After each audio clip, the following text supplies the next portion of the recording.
तो reality is slowly slowly starting to sink in, और जिन चीज़ों का हमको डर था वो अब धीरे धीरे हो रही हैं। और थोड़े दिन पहले न्यूज़ आई थी कि Christensen to Barcelona is a done deal apparently, and Christensen will leave for Barcelona in the summer with Azpilicueta most likely to follow.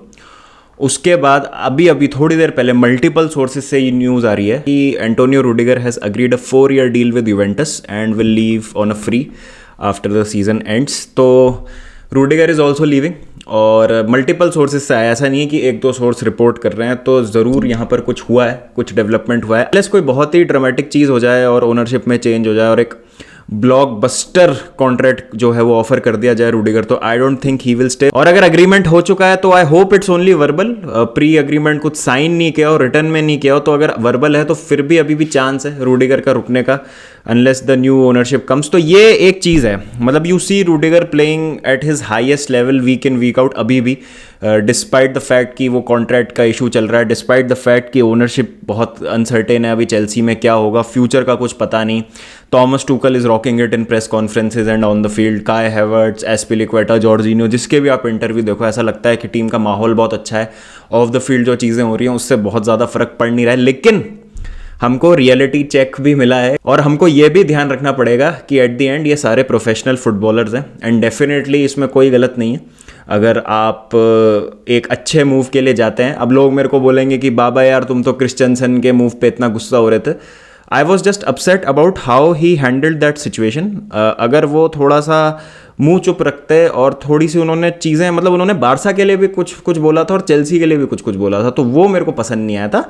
बाकी अगर कोई बंदा अपना कॉन्ट्रैक्ट सर्व करके अपना पूरा जो टाइम है उसको ऑनर करके फिर लीव करता है, जैसे हज़ार्ड भी तो गए थे चेल्सी छोड़ के, उस टाइम तो मेरे को दुख नहीं हुआ था। दुख ये हुआ था कि मतलब गुस्सा नहीं आया था, दुख तो हो गई ऑब्वियसली, कोई आपका इतना अच्छा प्लेयर जाता है, गुस्सा नहीं आया था कि यार जिस तरीके से तुम लीव कर रहे हो। तो क्रिश्चियनसन पे थोड़ा सा वो था, बट अब वो भी नहीं है कि ठीक है यार, अब at the end of it all are professional footballers और बेटर अपॉर्चुनिटी के लिए जाते हैं। लेकिन अब आप फुटबॉलर्स को भी ब्लेम नहीं कर सकते because of all that is happening around Chelsea अभी, क्योंकि भाई किसी को अपनी फ्यूचर में सर्टेनिटी ही नहीं दिख रही, किसी को भी ये नहीं लग रहा है कि भाई हमारा आगे क्या होगा, ओनर्स आएंगे नहीं आएंगे, कोच रहेगा नहीं रहेगा, हमारी सैलरीज मिलेंगी नहीं मिलेगी, अगर हमको नया कॉन्ट्रैक्ट मिलेगा तो वो क्या उतना अच्छा होगा, ये क्लब किस डायरेक्शन में जाएगा। तो यूवेंटस उस हिसाब से तो काफ़ी स्टेबल है अगर आप चेल्सी से कंपेयर करो तो। बट यार यूवेंटस मेरे को थोड़ा सा समझ नहीं आ रहा है। I thought he might move to Bayern, Real Madrid भी रेस में थी बट उन्होंने शायद बैकआउट कर लिया था। Bayern would have made more sense for Rudiger, एक तो वो बहुत ही बेहतरीन टीम में जाते हैं, एलीट यूरोपियन टीम में। आई think Juventus is still in a rebuilding phase. अगर आप कॉम्पिटिशन वाइज बात करें और मान लीजिए चेल्सी की ओनरशिप का सीन जो है सॉर्ट हो जाता है, तो आई think Juventus is a step down in those terms, given the fact कि अगर चेल्सी जो है वो थोड़ी स्टेबल हो जाती है ओनरशिप वाइज, क्योंकि टीम का तो स्ट्रक्चर सही है, क्लब का स्ट्रक्चर सही है, मैनेजर एकदम बढ़िया है, स्क्वाड में कोई दिक्कत नहीं है, तो उस हिसाब से I think Juventus is a step down. लेकिन बायर्न में ही would have made more sense, क्योंकि we all know Niklas Sule has agreed to move to Dortmund after this season, तो एक वहां पर होल रहेगा काफी बड़ा। बट हाँ यार, रूडिगर के लिए बस मैं यही कहना चाहता हूँ कि he has been an absolute lovely servant to the club, और बहुत ही शानदार उनका टेन्योर रहा है, specially this season and the last season, जिसमें he has established himself as one of the best centre backs in the world.